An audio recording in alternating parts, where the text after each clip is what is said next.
मेरी उम्र 22 साल है और मैं दिल्ली के एक छोटे से कस्बे में रहती हूँ। मेरा नाम सोना है और अपने नाम की तरह मैं भी बहुत ज़्यादा हसीन और ख़ूबसूरत थी। जब मेरी शादी हुई तो मेरे पति के सोने के बाद मेरी नंद मुझे चुपके से अपने कपड़े पहना देती थी और घूंघट निकाल कर पलंग पर बैठा देती।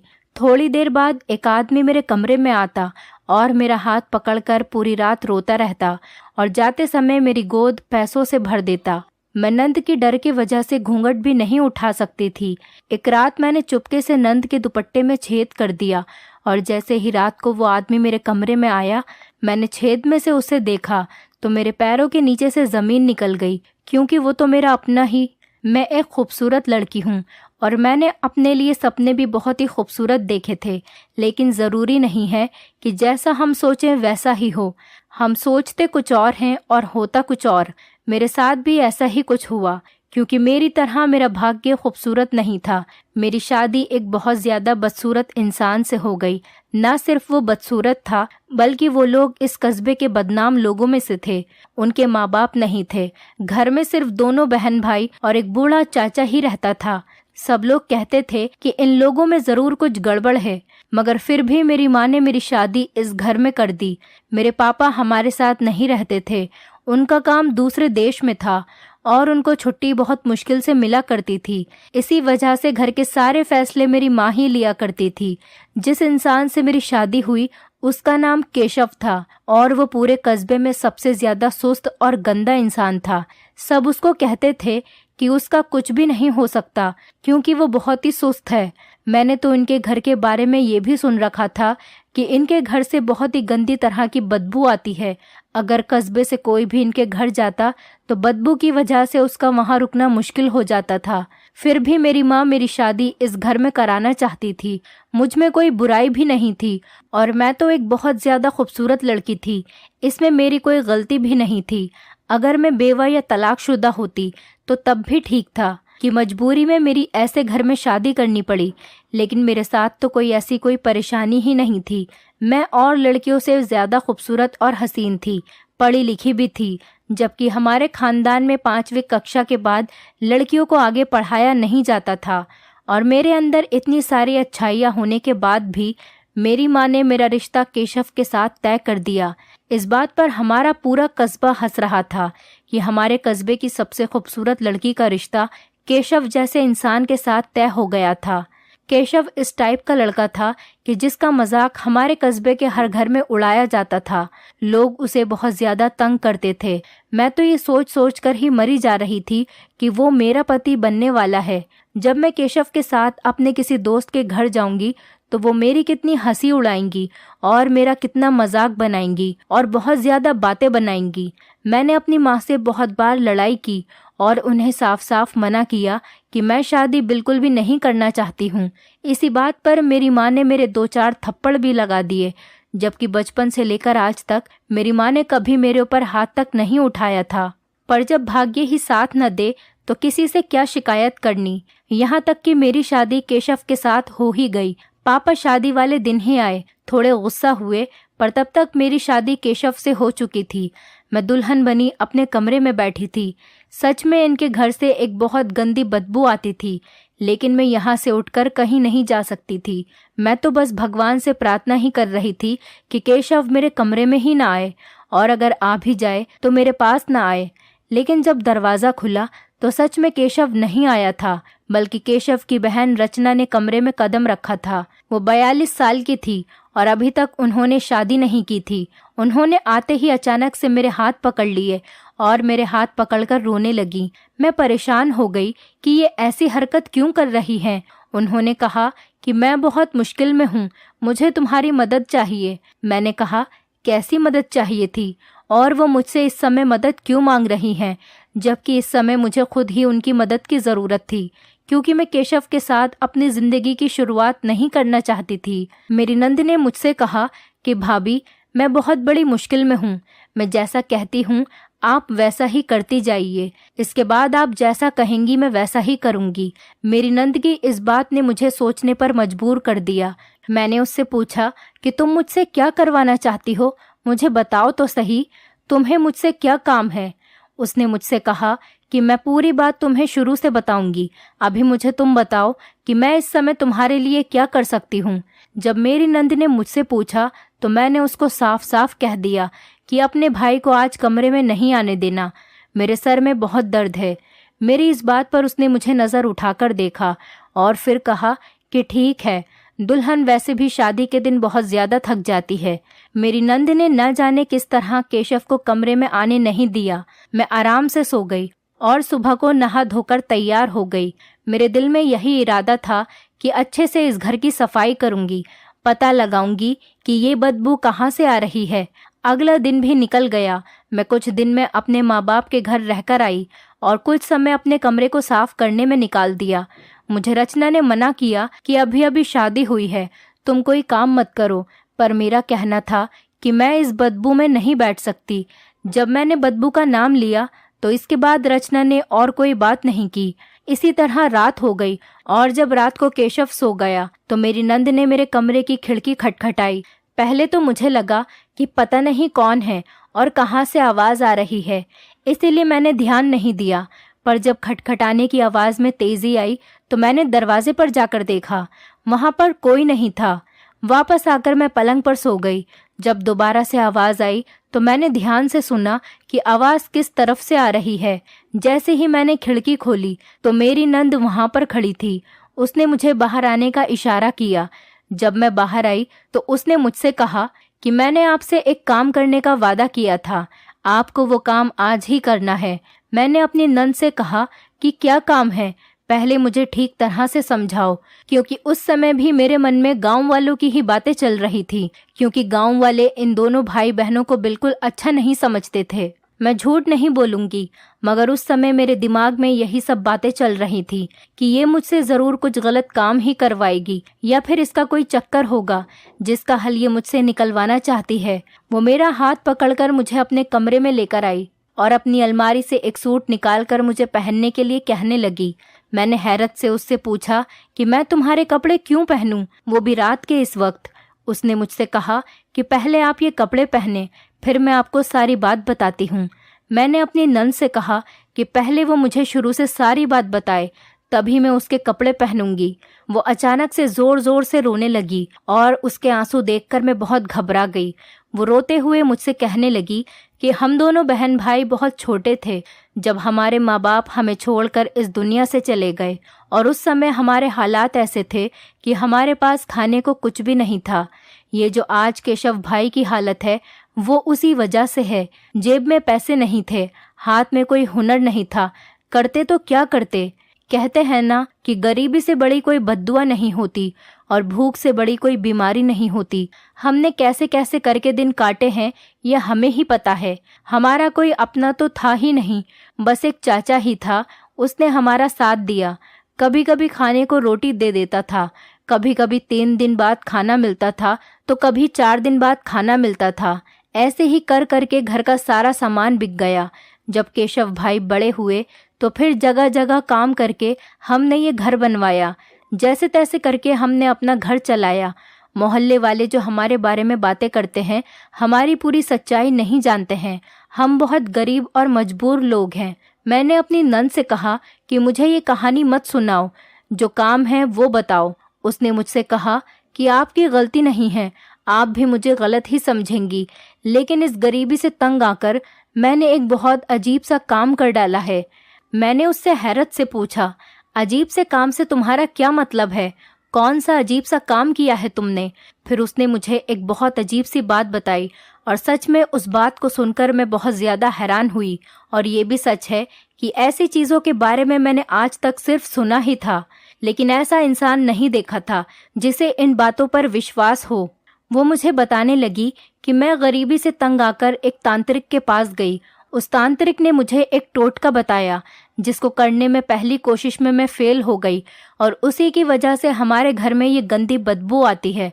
अगर तुम्हें उस बदबू को ख़त्म करना है तो तुम्हें मेरे साथ मिलकर उस टोटके को पूरा करना ही होगा, वरना तुम कुछ भी कर लो, इस घर से बदबू ख़त्म नहीं होगी और ना ही इस घर के हालात ठीक होंगे।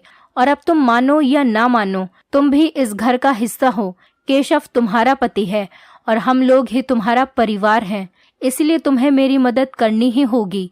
मैंने अपनी नंद से पूछा कि किस किस्म का टोटका है। उसने मुझे बताया, तुम्हें इस टोटके को पूरा करने के लिए रोज दुल्हन की तरह तैयार होकर और घूंघट निकाल कर एक अच्छा सा जोड़ा पहनकर अपने बिस्तर पर बैठना है, और रात को 12 बजे के बाद एक आदमी को मेरे कमरे में आना था। ये बात साफ नहीं थी कि वो आदमी कौन था, लेकिन एक आदमी कमरे में आएगा और वो मेरा हाथ पकड़कर मुझसे कुछ बातें करेगा, और मुझसे कहा गया था कि इस टोटके को करने में मुझे बहुत सारी दौलत मिलेगी, मतलब मुझे इतने पैसे मिलेंगे कि मेरे सारे ख्वाब पूरे हो जाएंगे। और मेरी नंद ने बताया कि टोटके के पहले दिन ही जब वो आदमी मेरे कमरे में आया था तो मैं उसे देखकर बहुत डर गई, और मैंने नजरें उठाकर उसको देख लिया। और उस रात के बाद से 3 महीने तक मेरी बहुत ज़्यादा तबीयत ख़राब रही। मुझे इतना तेज़ बुखार रहने लगा कि 3 महीने तक मैं बिस्तर से उठ ही नहीं सकी। तबीयत ठीक होने के फ़ौरन बाद मैं उस तांत्रिक के पास दोबारा गई। उसने बहुत मंत्र जाप किया और मुझसे कहा कि तुझे एक बार और आखिरी मौका दिया जा रहा है। मेरी नंद मुझसे कहने लगी कि भाभी, अब तुम्हें ही मेरी मदद करनी है। मेरे कपड़े पहनकर बिस्तर पर घूंघट निकाल कर बैठना है। रात को वो आदमी आएगा और तुम्हारे हाथ पकड़कर तुमसे कुछ बातें करेगा, और कुछ भी हो जाए तुम्हें उस आदमी को नजर उठाकर नहीं देखना है। ये बातें सुनकर मैं बहुत ज्यादा डर गई थी, लेकिन मैंने अपनी नंद को पता नहीं चलने दिया कि मैं डर गई हूँ। बस मैं उसे मना करने की कोशिश करती रही। मैंने उसको कहा कि मैं ऐसा कोई काम नहीं करूंगी। अमीर होने का लालच तुमने किया है, सारी गलती तुम्हारी ही है कि तुमने ये सब काम किया। मैं गलत काम करने में तुम्हारा साथ नहीं दूंगी।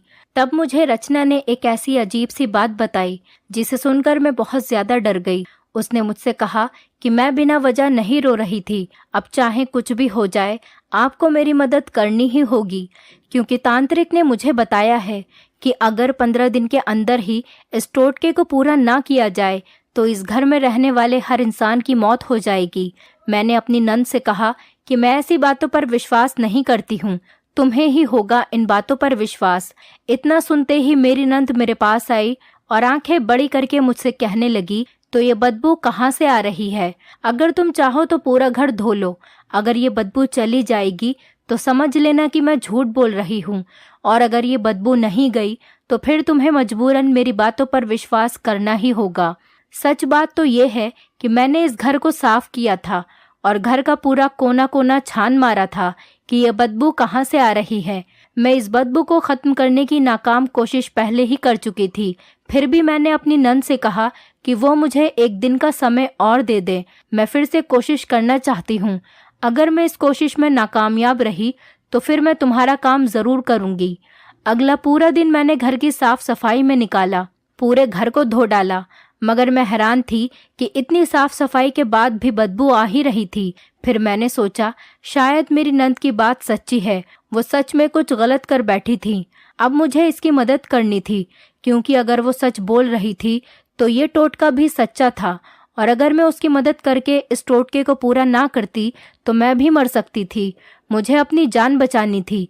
तभी मैंने देखा कि मेरी नंद अपने कमरे में बैठी बच्चों की तरह रो रही है और भगवान से माफी मांग रही है और कह रही थी कि है भगवान, मैंने पैसों के लालच में पड़कर बहुत बड़ी गलती कर दी, मुझे माफ कर दे और हम सबकी जान बचा ले। हम सबकी जान पर बनी है, मैं क्या करूं? मैंने सोचा कि आखिर क्यों कोई 42 वर्ष की समझदार औरत ऐसी हरकत करेगी। मैंने अंदर जाकर उसके कंधे पर हाथ रखा और उससे कहा कि मैं तुम्हारी मदद करूंगी। मेरी नंद ने मुझसे कहा कि ये बात केशव को नहीं पता चलनी चाहिए, क्योंकि वो शुरू से इसमें शामिल नहीं है। अगर ये बात उसको पता चलेगी तो वो बहुत ज्यादा गुस्सा होगा और फिर हम इस टोटके को कभी पूरा नहीं कर पाएंगे, क्योंकि ये एक आदमी की बात है और कोई मर्द कभी बर्दाश्त नहीं करेगा कि उसकी पत्नी ऐसा करे जिसमें उसकी पत्नी की इज्जत को खतरा हो। ना वो कभी राजी होगा, वो कभी नहीं चाहेगा कि उसकी पत्नी को एक गैर मर्द के साथ अकेले बैठना पड़े। मैंने अपनी नंद से कहा कि बैठने तक तो ठीक है, लेकिन देख लेना कहीं कुछ गलत ना हो जाए। उसने कहा नहीं, ऐसा बिल्कुल भी नहीं होगा, क्योंकि मैं पहले ही ये काम कर चुकी हूँ। बस इतना ध्यान रखना कि चाहे कुछ भी हो जाए तुम उस आदमी की तरफ नजर उठाकर मत देखना। चाहे तुम्हारे सर पर छत ही क्यों न गिर जाए। उस आदमी की आंखों में नहीं देखना, बस नजर झुकाकर बैठी रहना। मेरा दिल बहुत परेशान था। मैंने अपने कमरे में आकर मम्मी को कॉल की। मैं मम्मी को ये सब बता तो नहीं सकती थी, लेकिन सोचा कि थोड़ी देर उनसे बात करने से मेरा मन थोड़ा हल्का हो जाएगा। लेकिन तभी मुझे याद आया कि मैं तो अपनी मम्मी से नाराज थी, क्योंकि उन्होंने ही ऐसे घर में मेरी ज़बरदस्ती शादी कराई थी। मेरे पापा तो उनकी इस बात पर बहुत गुस्सा थे। जब माँ ने पूछा कि तुम खुश हो या नहीं, तो मुझे गुस्सा आ गया। मैंने उनसे कहा कि ये पूछने का हक आप खो चुकी हैं। ऐसे घर में कोई कैसे खुश रह सकता है? क्या है इस घर में जिसकी वजह से मैं खुश हो जाऊं? मेरी मम्मी ने मुझसे कहा कि जिंदगी की सारी खुशियां पैसे से ही खरीदी जा सकती हैं। तुम्हारे पास पैसे आ जाएंगे तो तुम भी बहुत खुश रहोगी। मैंने मम्मी से कहा कि मेरे पास पैसे कहाँ से आएंगे? मेरे पति का तो ऐसा काम है कि आज है तो कल नहीं। मेरी मम्मी मुझे तसल्ली देने लगी। उन्होंने मुझसे कहा कि देखना, बहुत जल्द सब कुछ ठीक हो जाएगा।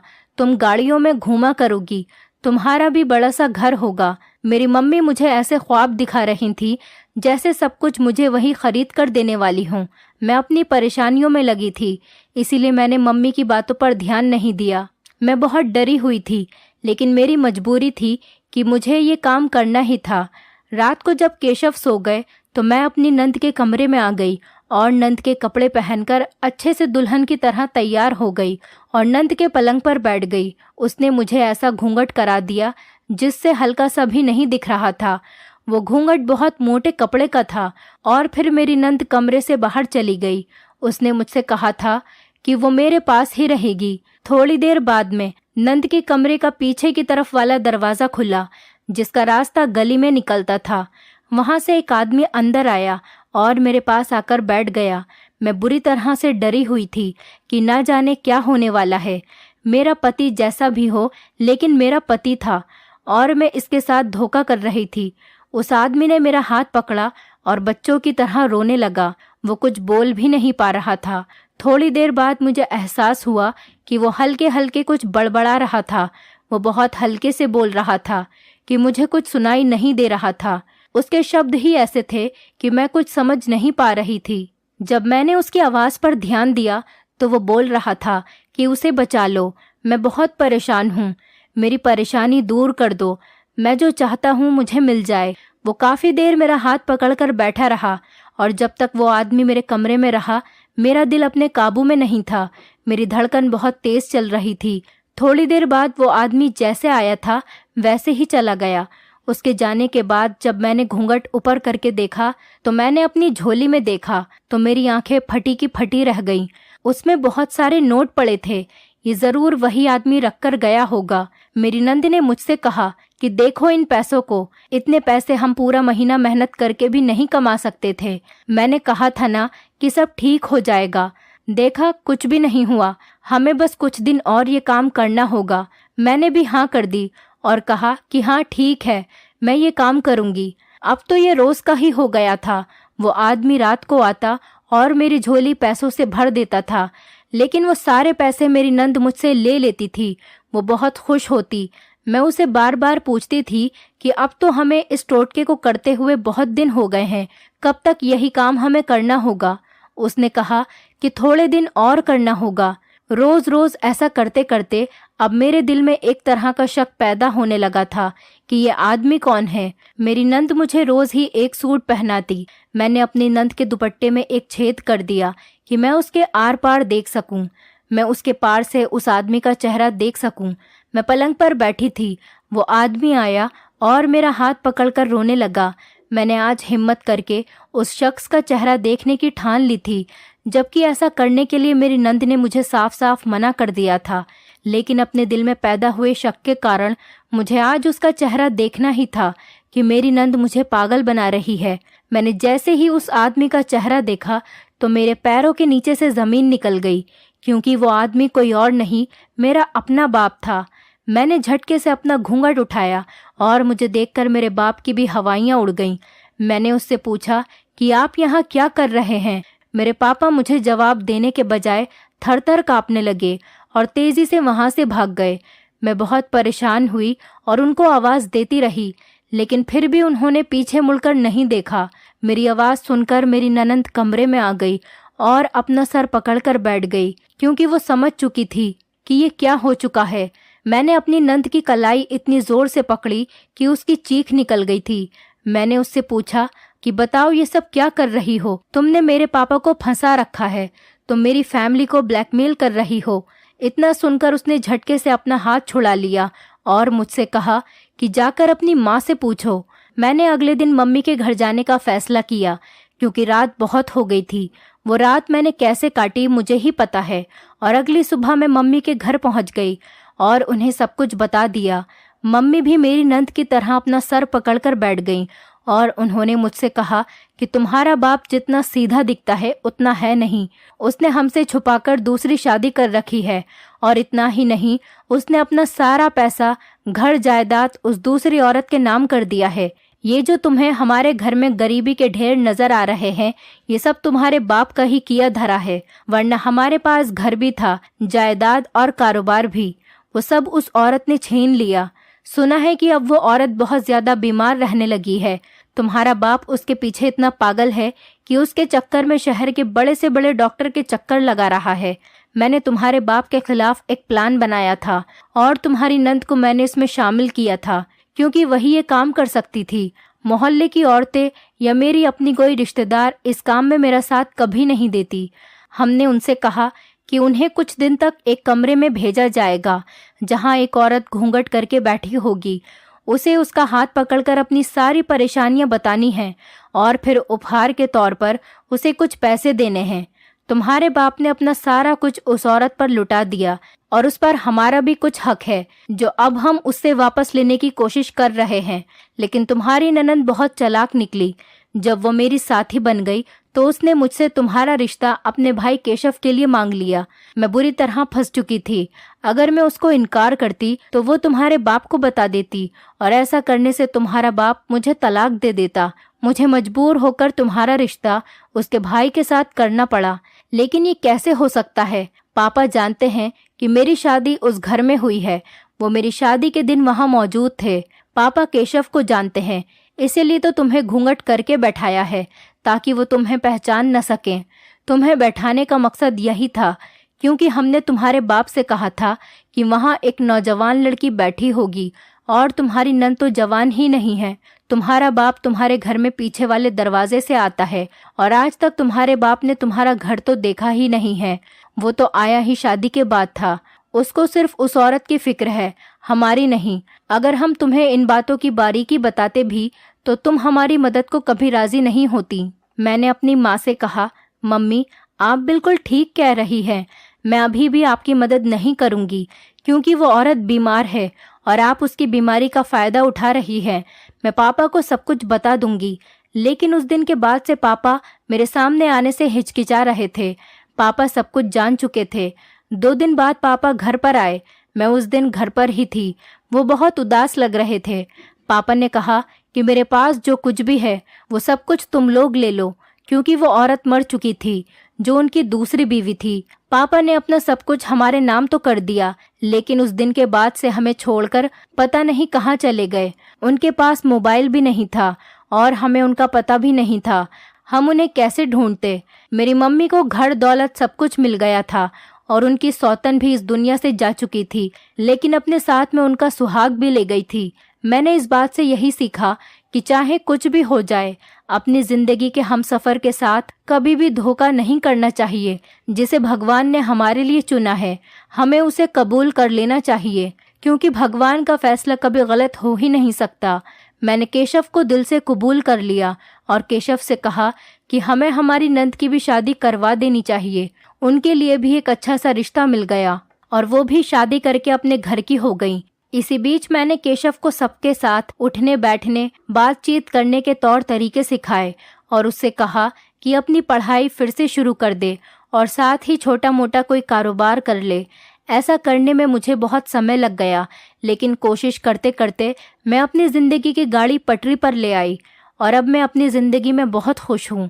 दोस्तों, उम्मीद करती हूँ आपको हमारी कहानी पसंद आई होगी। कहानी पसंद आई है तो वीडियो को लाइक करें, चैनल पर नए हैं तो चैनल को सब्सक्राइब करें और हाँ, नोटिफिकेशन बेल को ज़रूर दबाएं ताकि अगली अपडेट सबसे पहले आपको मिले।